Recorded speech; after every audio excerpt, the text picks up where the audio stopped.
Primera de Timoteo, capítulo 6.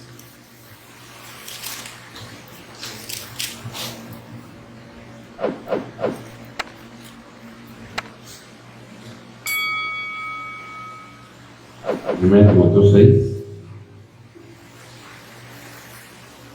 Cuando estudien qué hay detrás de las enseñanzas de Pablo a lo largo de la Biblia, de las cartas que escribió él tanto a las iglesias como a las personas, vamos a aprender demasiado en el contexto del por qué escribió eso, como iglesia, hablando como iglesia. Primera de Timoteo, capítulo 6. Siempre en el Nuevo Testamento, disculpen, lo que estén leyendo, pregúntense por qué Pablo está diciendo esto, por qué le está diciendo este consejo a esta persona, por qué está asesorando de esta manera a esta iglesia. Siempre pregúntense por qué y van a ver que va a ser más fructífero el aprendizaje.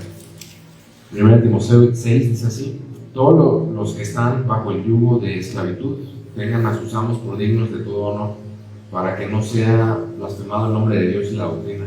Y los que tienen amos creyentes no los tengan en menos por ser hermanos, sino sírvales mejor por cuando son creyentes y amados los que se benefician de su buen servicio. Esto enseña y exhorta.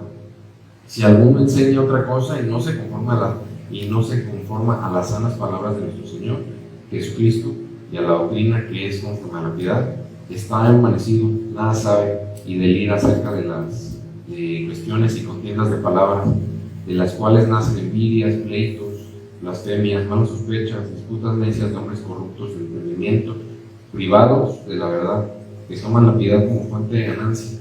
Apártate de los tales, pero gran ganancia es la piedad acompañada de contentamiento, porque nada hemos traído a este mundo y sin duda nada podremos sacar. Así que teniendo sustento y abrigo, estemos contentos con esto, porque los que quieren enriquecerse caen en tentación y lazo, y en muchas codicias necias y dañosas, que hunden a los hombres en destrucción y perdición. Porque raíz de todos los males es el amor al dinero, el cual codiciando algunos se extraviaron de la fe y fueron traspasados de muchos dolores. Mas tú, oh hombre de Dios, huye de estas cosas y siga la justicia, la piedad, la fe, el amor, la paciencia, la mansedumbre. Pelea la buena batalla de la fe, echa mano de la vida eterna, a la cual asimismo fuiste llamado, habiendo hecho la buena profesión delante de muchos testigos, quemando delante de Dios, que da vida a todas las cosas, y de Jesucristo, que dio testimonio de la buena profesión delante de Poncio Pilato, que guardes el mandamiento sin mácula ni reprensión hasta la aparición de nuestro Señor Jesucristo, la cual a su tiempo mostrará el bienaventurado, solo soberano, Rey de reyes y Señor de señores, el único que tiene inmortalidad, que habita en luz inaccesible, a quien ninguno de los hombres ha visto ni puede ver, el cual sea la honra y el imperio sempiterno. Amén. A los ricos de este siglo manda que no sean altivos ni pongan la esperanza en las riquezas, las cuales son inciertas, sino en Dios vivo, que nos da todas las cosas en abundancia para que las disfrutemos, que hagan bien, que sean ricos en buenas obras, dadivosos, generosos, atesorando para sí buen fundamento para lo porvenir, que echen mano de la vida eterna. Oh Timoteo, guarda lo que se te ha encomendado, evitando las profanas pláticas sobre cosas vanas y los argumentos de la falsamente llamada ciencia, la cual profesando algunos se desviaron de la fe. La gracia sea contigo. Amén. Avanzamos en la carta a Timoteo. Recordemos que Pablo se enteró de unos problemas que estaban pasando en esta iglesia de Éfeso. Supo de un grupo de personas que se habían logrado escabullir en el grupo de la iglesia y que estaban confundiendo a las personas con sus erróneas enseñanzas, creando tropiezos espirituales por lo que estaban enseñando. También recordemos que había mujeres que estaban siendo de tropiezo para otras por su imprudencia en su manera de vestir dentro de una iglesia. No de que pudieran estar enseñando mucho, sino que el tema de la diferencia económica en esta iglesia era grande entre la gente que no tenía dinero y la que sí tenía dinero, y la imprudencia de las mujeres de vestir de una manera exageradamente ostentosa pues provocaba un sentir malo y negativo en las mujeres que no tenían a lo mejor esa capacidad, ¿no? Esto aunado con que además estaban tomando las mujeres terreno de la iglesia, apoderándose, cosa que ya hemos platicado en domingos pasados, ¿por qué no? A todo esto Pablo, por medio de Timoteo, lo va lo va asesorando y le va enseñando cómo regirse en este tipo de situaciones. También en el capítulo pasado, capítulo 5, el domingo pasado, tuvieron que ver la guía que ejerce Pablo para que, más allá de comportarse en una iglesia y fuera, ser como tal, de esa forma. No olvidemos que Timoteo es un jovencito, un joven apasionado por la obra de Cristo. Pablo aconseja a Timoteo que trate a los mayores como padres, dignamente, a los jóvenes como hermanos, a las ancianas como madres, a las jóvenes como hermanas. O sea, Pablo está enseñando dentro de una iglesia y obviamente llevarlo fuera, respeto, familiaridad y pureza dentro de una iglesia. Básicamente, Pablo es un maestro y un padre espiritual en cuanto a las enseñanzas prácticas para Timoteo. Da instrucciones del trato que se debería tener a una viuda en el capítulo pasado, capítulo 5. Y también dentro de esta iglesia recordamos que había quienes habían tomado el timón de la iglesia de manera indigna, viendo la iglesia como un negocio, enseñando cosas falsas. Pero dentro de eso había quienes sí obraban bien, quienes dirigían bien, quienes se dedicaban meramente a las cosas de Dios de manera honrada. Y dice Pablo a Timoteo: a esos trátenos con honor, con doble honor, con doble respeto. Y si se dedican a la enseñanza, es decir, si esta es su profesión meramente, aún más, trátenos con respeto. Y es digno que la persona que se dedica a la predicación de la palabra viva de eso, es digno. Eso es el capítulo 5. Capítulo 6, que es el que acabamos de dar lectura, Pablo cierra esta primera carta a Timoteo dando instrucciones prácticas y dando advertencias. Da un enfoque a una vida piadosa, un uso correcto de los bienes materiales, que es donde muchos podamos estar fallando, y la defensa de la fe ante los falsos maestros. Recordemos, Éfeso en ese momento, que era Turquía, era una ciudad comercial llena de riqueza, de cultura y falsas enseñanzas. Recordemos que todo este entorno abundaba una cultura griega llena de filosofías, un lenguaje avanzado para la época. Era un lugar lleno de mucha inteligencia terrenal, ¿no? En ese momento y en ese lugar.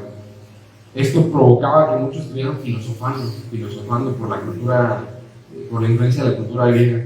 Se enseñaba el gnosticismo inicial, que constaba que la salvación no se obtenía por fe en Cristo, sino por un conocimiento secreto y especial al que solo unos pocos iluminados se le concedían. Entonces, a esto se refiere Pablo con la falsa llamada ciencia. Y dentro de todo el contexto que está viviendo Timoteo en este momento, tómense un momento para analizarlo. Eres un jovencito, relativamente joven para lo que te estás dedicando. Eres un jovencito.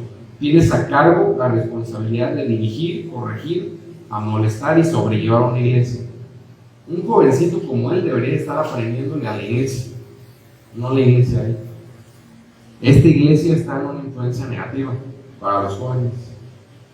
Una iglesia donde el contexto son problemas ocasionados por mujeres problemáticas, adineradas, usando el tema del dinero como algo negativo, problemas ocasionados por hombres aferrados a lo que ellos creen es lo correcto y nada más. Esto es ego. En una cultura tanto de judaizantes, exjudíos, gentiles, griegos. O sea, es un jovencito que en el contexto en el que está se puede contaminar. Claramente se puede contaminar. Los problemas iniciales: autoritarismo por parte de las mujeres, ego, amor y pasión por el dinero. Y esto en el entorno, repito, de un joven podría estar aprendiendo cosas negativas, podría serle de mala influencia. Todo esto podría influir en Timoteo. Por eso Pablo también se toma un momento de la carta para pausar a la iglesia y orientarlo a él, dirigirse a él para que se mantenga por un buen camino. ¿Qué aprendemos de este capítulo? Número 1, la vida no se mide por riquezas o por qué tan bien o mal te va. La vida cristiana no se mide por eso. Para nada. Puede haber creyentes que estén yendo bien o mal, económicamente y viceversa. Claro que sí. Y te pongo ejemplos.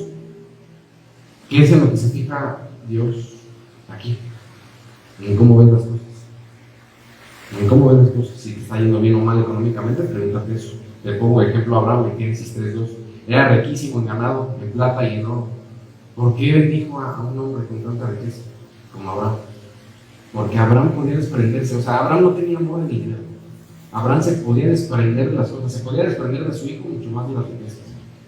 Entonces, como no era una pasión el dinero, no había problema en bendecirlo, porque no se iba a desviar de ese camino.